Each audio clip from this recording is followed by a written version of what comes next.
안녕하세요, 대바트입니다. 지난 영상에서 제가 처음부터 지금까지 쭉 사용해온 보호 필름은 저반사 지문 방지 필름이라고 말씀드렸었는데요. 이 필름은 만드는 제조사마다 여러 가지로 큰 차이를 보여줍니다. 그래서 오늘은 보호 필름의 대표적인 브랜드 힐링쉴드와 스코코, 그리고 추가로 좀비베리어까지 3사의 저반사 지문 방지 필름을 비교, 분석하는 영상을 준비했습니다. 과연 세 개의 필름은 어떤 차이가 있는지 함께 보면서 그중 나에게 가장 맞는 필름은 어느 것인지 골라보시기 바랍니다. 먼저 짧게 설명드리면 저반사 지문 방지 필름은 화면 반사를 줄여주기 때문에 빛이 있는 공간이나 낮 시간에 사용할 때 반사를 방지하면서 사용성을 향상시켜주고 화면에 지문이 묻어나는 걸 방지해주기 때문에 화면이 지저분해 보이지 않습니다. 또 부드러운 질감과 화면의 마찰력 상승으로 S펜을 사용할 때 약간의 저항이 생겨 미끄러지는 느낌이 많이 줄어드는 장점이 있습니다. 단점으로는 화면이 자글자글해지는 레인보우 현상을 동반한 화질 저하 현상이 있습니다. 하지만 저는 앞의 장점에서 오는 사용성이 제가 사용하는 목적에 가장 부합하고 오히려 톤이 약간 다운되는 화질의 느낌이 눈이 좀 더 편한 것 같아서 저한테는 저반사 지문 방지 필름이 잘 맞더라고요. 먼저 보호 필름의 대표 브랜드 힐링쉴드를 같이 한번 볼까요?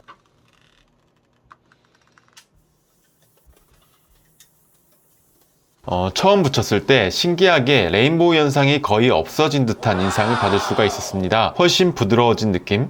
솔직히 좀 놀랐습니다. 빛 반사를 이렇게 줄이면서 레인보우 현상이 없어질 수가 있었네요. 다만 다른 성격으로 화면이 조금 뿌옇게 보인다고 해야 될까요? 마치 그래픽 프로그램의 가우시안 블러 효과를 한 10포인트 정도 약하게 입힌 느낌으로 묘하게 뿌옇게 보이더라고요. 그러다 보니까 작은 글씨를 읽을 때는 눈에 초점이 안 맞는 듯한 느낌으로 가독성이 떨어지는 느낌을 받았습니다. 쉽게 말해서 화면의 해상도가 좀 떨어져 보이는 느낌이라고 해야겠네요. 제 눈이 이상한가 해서 옆에 있는 갤럭시 탭 S7 플러스의 같은 힐링쉴드의 저반사 필름을 보니까 레인보우 현상은 있지만 확실히 좀 더 선명한 느낌이었습니다. 홈페이지를 보니까 레인보우 현상이 거의 없다는 문구가 있던데 그래서 그런지 예전과는 조금 달라진 느낌이었습니다.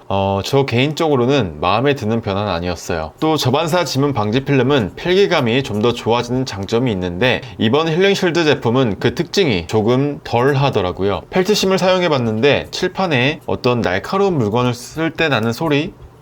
약간 소름이 돋는 소리가 나고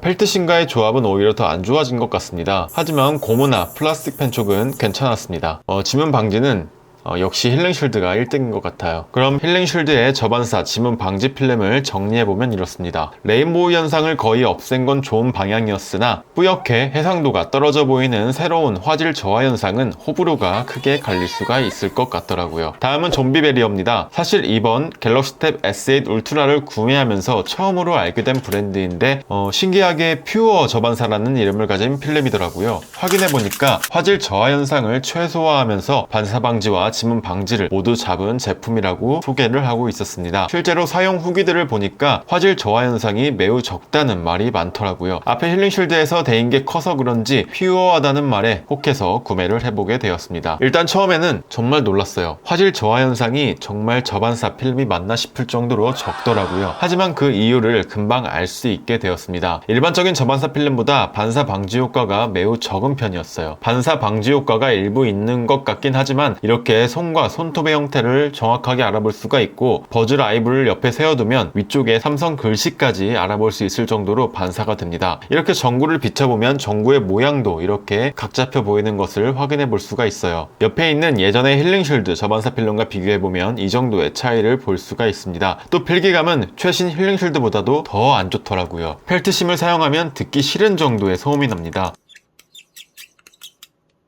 물론 그 어떤 필름에서도 아무런 소음을 내지 않는 이 고무 펜촉을 사용하신다면 이 부분은 큰 문제가 되진 않겠네요. 그런데 무엇보다 이 필름의 단점은 지문 방지가 거의 안 되는 것이었습니다. 제 손이 유분기가 좀 많은 편이라 지문이 잘 묻는데 이 필름은 지문이 그대로 모양까지 알아볼 정도로 선명하게 남더라고요. 잘 닦이지도 않았습니다.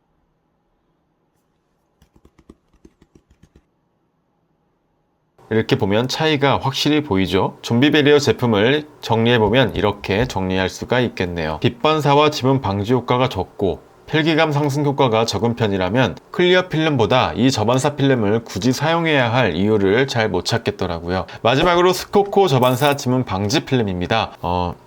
이쯤 되면 보호필름에 부착 장인이 될 것 같습니다. 먼지 한 톨 안 들어가게 붙이는 건 이제 일상이 되어버렸네요. 붙여보니까 역시 레인보우 현상 아주 자글자글합니다. 3개의 필름 중에 레인보우 현상은 단연 1등이에요. 레인보우 현상이 뭔지 잘 모르시는 분들은 이렇게 보여드리면 될 것 같습니다. 밝은 화면을 이렇게 가까이에서 시야각을 달리하면서 보면 뭔가 무지개 모래 같은 느낌으로 자글자글한 느낌을 받을 수가 있는데 이걸 레인보우 현상이라고 합니다. 원래는 힐링쉴드 저반사 필름도 이 정도의 자글거림이 있었는데 아까 보여드렸듯이 힐링쉴드의 반사 방지 필름은 레인보우 현상을 확 잡았어요. 다만 선명도를 희생했죠. 스코코는 전통적인 저반사 필름의 성격을 그대로 가지고 있습니다. 자글자글한 레인보우를 가지고 있지만 색감이나 글자의 선명도는 힐링쉴드보다 더 나아서 작은 글씨를 볼 때도 눈이 피로하지 않았습니다. 여기서 팁은 레인보우 현상을 최대한 안 보고 싶다면 다크 모드로 사용하시는 것을 추천드립니다. 빛반사 방지 수준은 힐링쉴드와 거의 비슷한 것으로 보입니다. 꽤 괜찮은 빛반사 방지를 보여줍니다. 전통적인 저반사 필름의 성격을 그대로 가지고 있기 때문에 펠트심과의 조화가 가장 좋았습니다. 제가 찾던 필기감이에요. 마찰력이 좋고 부드러우며 부담스럽지가 않습니다. 물론 고무 펜촉이나 플라스틱 펜촉하고도 궁합이 좋았습니다. 지문 방지 효과는 힐링쉴드보다는 떨어지는 것 같지만 좀비 베리어보다 좀 더 나은 효과를 보여줬습니다. 차이를 보면 이렇습니다. 스코코의 저반사 지문 방지 필름을 정리하면 이렇겠네요.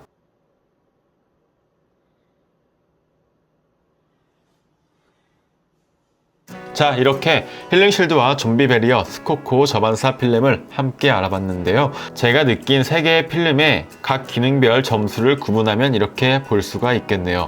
여러분은 어떤 저반사 필름이 가장 마음에 드시나요? 3개의 필름은 태블릿을 활용하는 목적에 따라 선택이 달라질 것 같습니다. 레인보우 현상이 싫은데 지문 방지와 빛반사도 싫다 하시는 분들은 힐링쉴드가 맞을 것 같네요. 다만 살짝 뿌연 느낌은 적응하는 시간이 필요할 겁니다. 기본 액정의 멋진 화질을 최대한 유지하면서 약간의 빛반사를 줄이고 싶다 하시는 분들은 좀비 베리어가 맞겠습니다. 다만 이 필름에서는 지문 방지를 포기해야 하고 펠트심은 절대 사용하지 마시길 바랍니다. 마지막 스코코는 빛반사도 줄이고 지문 방지도 하고 드로잉과 필기감을 높이고 싶은 분들에게 추천드립니다. 다만 처음 접해보시는 분들이라면 레인보우 현상이 너무 심해서 당황하실 수가 있다는 점 참고해주세요. 그래서 제가 무슨 필름을 선택했냐고요? 저는 바로 스코코를 선택했습니다. 저는 그림을 그리면서 빛반사와 지문 방지, 필기감 상승이 무엇보다 중요하기 때문이죠. 사실 3년간 레인보우 현상을 보다 보니까 오히려 이제 이 레인보우 현상이 보여야 마음이 편해지는 지경까지 왔습니다. 제가 찾던 필름이에요.